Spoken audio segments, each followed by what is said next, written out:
तुम्ही मोबाईल किती ट्रायल वापरता? कधी व्हॉट्सअप बघतो कधी कधी. अच्छा. आणि काही वेब सिरीज वगैरे बघता का त्याच्यावर म्हणजे काय? नाही पण एखादा पिक्चर सहज नाही नाही शेवटचा कुठला पाहिलं होतं? फार दिवस झाले शोले बघितला होता. शोले? हो दादा कसे आहेत म्हणजे? त्यांना विनोदानं म्हणतो पूर्वजन्मी हे आर्किटेक्ट असावेत. म्हणजे त्यांना फार त्याचं बांधकाम ते नवीन बिल्डिंग वगैरे बघायला आल्यावर मी माझ्या पायऱ्यांपासून घरात कुठलीच झाडं मी लावली. अजून माझ्या घरात त्यांना नेलं नाही. तर ते असंच कशी उंची कमी ते फरशी अशी मार्बल कसं ते घालून कपडा उचला स्वतः उचलून फेकणार. होय, होय. त्यामुळे ते शिस्त बिस्त म्हटलं ते भानगडच नको. किंवा पवार साहेब सुप्रियाताई सुळे असतील या सगळ्यांनी अनेक वेळा भारतीय जनता पक्ष जाण्याचा निर्णय यापूर्वी घेतलेलाच होता आणि त्याच्यावर जावं युतीमध्ये अशा प्रकारच्या अनेक वेळा चर्चा झालेल्या होत्या. म्हणजे साहेब आणि सुप्रिया सुळे पण त्यात होते. या सगळ्या चर्चा झालेल्या होत्या. अजूनही पवारांचा फोटो केबिन मध्ये आहे, अजूनही पवार मनात आहेत. आणि आमच्या दरवर्षीच्या अहवालामध्ये पवार साहेबाचा फोटो असतो. आम्ही काही कारणामुळं त्यांच्यापासून दूर गेलो असलो तर शेवटी मनात असतं आणि पक्का आहे. यावेळी मी बोलून दाखवलं की पवार साहेबांसारख्या एवढ्या महान व्यक्तीने आमच्यासारख्या छोट्या व्यक्तीला एवढं टार्गेट करणं योग्य नव्हतं. तुमच्यावरती आरोप झाले आणि म्हणून मग तुम्ही पवारांना सोडलं असंही एक मांडणी विरोधकांकडनं केली गेली. आपण जाताना मी एकटा नाही गेलो, आम्ही अखंड राष्ट्रवादी काँग्रेस पक्षासोबत गेलो. त्यामुळे मी एकटा गेलो असतो तर तुम्ही हा आरोप तुमचा बरोबर होता. आणि येणाऱ्या काळात गोकुळमध्ये काय होईल? तर आता निवडणुकी युती विरुद्ध महाविकास आघाडी अशीच होईल. आणि यावेळेस तुम्ही महायुतीत असाल. मी युतीमध्ये ह्यावेळेस मित्र बदलेल. नाही, सगळे मित्रच आहेत आम्ही. तुमचं मुश्रीफ असणं किंवा तुम्ही ज्या समाजात न येता ते कधी आडवं नाही आलं? नाही, अनेक ठिकाणी आडवं आहेत.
आणि त्यामध्ये एक असं आहे की जिथं आवाज जोरात काढला इको होतो. की तो जोरात पाणी जातं. ओके. मग त्या उद्घाटनाच्या वेळी मी माझ्या मिसेसचं नाव घेतलं, ते जोरात पाणी गेलं. तो व्हिडिओ सगळीकडे प्रसारित झाला.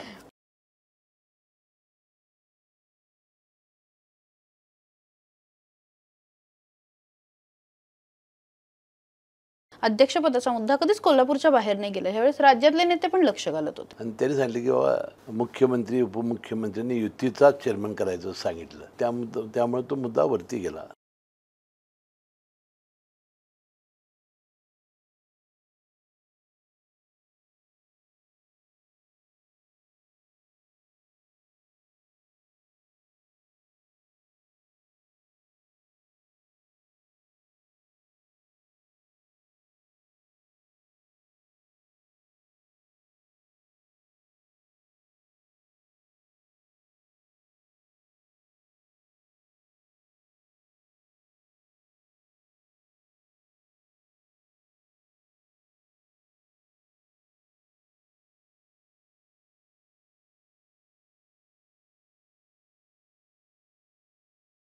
खूप गप्पा मारायच्या पण आम्ही कोल्हापूरमध्ये फिरत होतो, माहिती घेत होतो. तर तुम्हाला ते मतदारसंघामध्ये श्रावण बाळ म्हणतात असं ते काय त्याच्या मागचं गणित? नाही, श्रावण बाळ हे नाही. काय झालं की मी 1999 साली आमदार झालो आणि 2-3 महिन्यातच मी मंत्री झालो.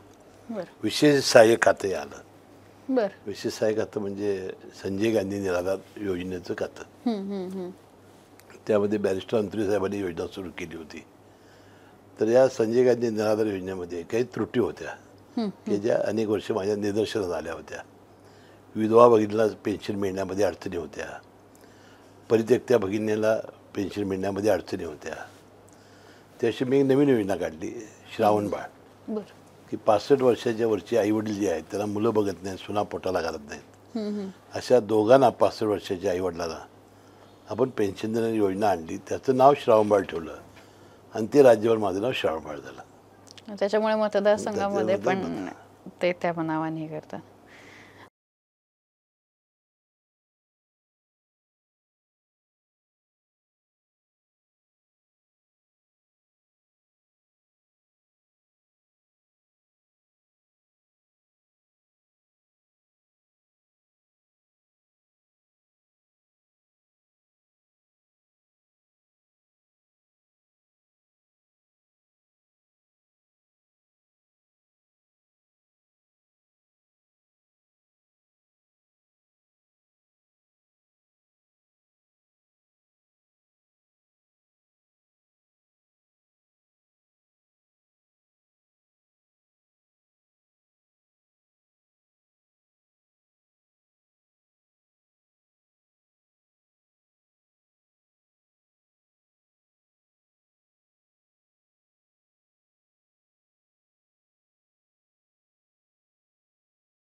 नाही नाही, आता समृद्धी महामार्गामुळं राज्याचा विकास झाला हे आता काही सिद्ध झालेलं आहे. तशाच प्रकारचा शक्तिपीठ मार्ग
नाही नाही, आता समृद्धी महामार्गामुळं राज्याचा विकास झाला हे आता काही सिद्ध झालेलं आहे. तशाच प्रकारचा शक्तिपीठ मार्ग हा कोल्हापूरमधून जावा अशी शासनाची भूमिका घेतलेली होती, निवडणुकीच्या पूर्वी घेतली होती. त्यावेळा आमच्या तालुक्यामधून रस्ता जात असल्यामुळं त्यांचा शेतकऱ्यांचा विरोध होता. म्हणून कोल्हापूर जिल्ह्याची अधिसूचना ही आम्ही निवडणुकीपूर्वी रद्द करून आणली होती. आणि ज्यावेळा मुख्यमंत्र्यांच्यावर अनेक वेळा आम्ही बोललो त्यावेळा मुख्यमंत्र्यांनी काही गोष्ट दडवून ठेवलेली नाही. शक्तिपीठ आम्हाला रस्ता करायचा आहे, पण तो शेतकऱ्यांच्यावर लादायचा नाही अशी त्यांची भूमिका आहे. म्हणून शेतकऱ्यांना विश्वासात घेऊन, विशेषतः आमची भूमिका काय होती की कोल्हापूर जिल्ह्यातील शेतकरी हा अल्पभूधारक आणि अत्यल्प भूधारक आहे. जमीन कमी आहे, होल्डिंग कमी आहे, परंतु तो कष्टाळू आहे. आता कोल्हापूरच्या शेतकऱ्यांची जमीन हा काळजाचा तुकडा झालेला आहे. त्याचा फार मोठा विरोध ह्या गोष्टीला आहे.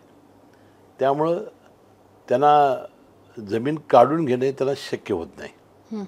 आणि म्हणून आपल्याला जिथं जिरायत जमीन आहे, जिथं बागायत कमी जाईल अशी एक लाईन काढावी लागेल किंवा शेतकऱ्यांचं आपल्याला संमती घ्यावी लागेल. आणि म्हणून मुख्यमंत्री महोदय म्हणाले की बाबा लोकप्रतिनिधींना आणि आम्ही शेतकऱ्यांना विश्वासात घेतल्याशिवाय रस्ता करणार नाही. दुसरी भूमिका त्यांनी मांडली अशी होती की आपण समृद्धीनंतर त्या राज्याचा झालेला विकास आणि आता आपण शक्तिपीठ रस्ता करतोय. एखादा रस्ता झाला की किती मोठा विकास आजूबाजूच्या शेतकऱ्याचा होतो, किती बेरोजगारांना रोजगार मिळतो. विशेषतः ते उदाहरण देतो ते उज्जैन, अयोध्या किंवा अशा वाराणसी या ठिकाणी जिथे हा विकास झाला. म्हणजे आता आपली करवीर निवासिनी अंबाबाई आपलं प्रमुख ठिकाण, मग तिरुपती असेल, अशा ठिकाणी 20-20, 25-25 पट भाविकात वाढ झालेली आहे. आणि तितका GDP वाढला त्या जिल्ह्याचा, तितका रोजगार वाढला. ह्या दृष्टीचा विचार करा असे अनेक मुद्दे त्यांनी मांडलेले आहेत. परंतु आम्हाला कोल्हापूर जिल्ह्यामध्ये शेतकऱ्यांना विश्वासात घेऊन त्यांचं समाधान करून हा रस्ता करावा लागेल. म्हणजे तुमचं म्हणणं आहे करायचं आहे, नाही शासनाची भूमिका आहे, करायचं आहे, पण लादायचं नाही. मग तुम्ही त्या शेतकऱ्यांना तयार करणार? नाही, मी नाही. शेतकरी तयार करतायत, लोक तयार होत आहेत. जेव्हा ते संमती देतील त्याच वेळा आम्ही सुद्धा त्यांना सांगू की बाबा लोक तयार झालेले आहेत.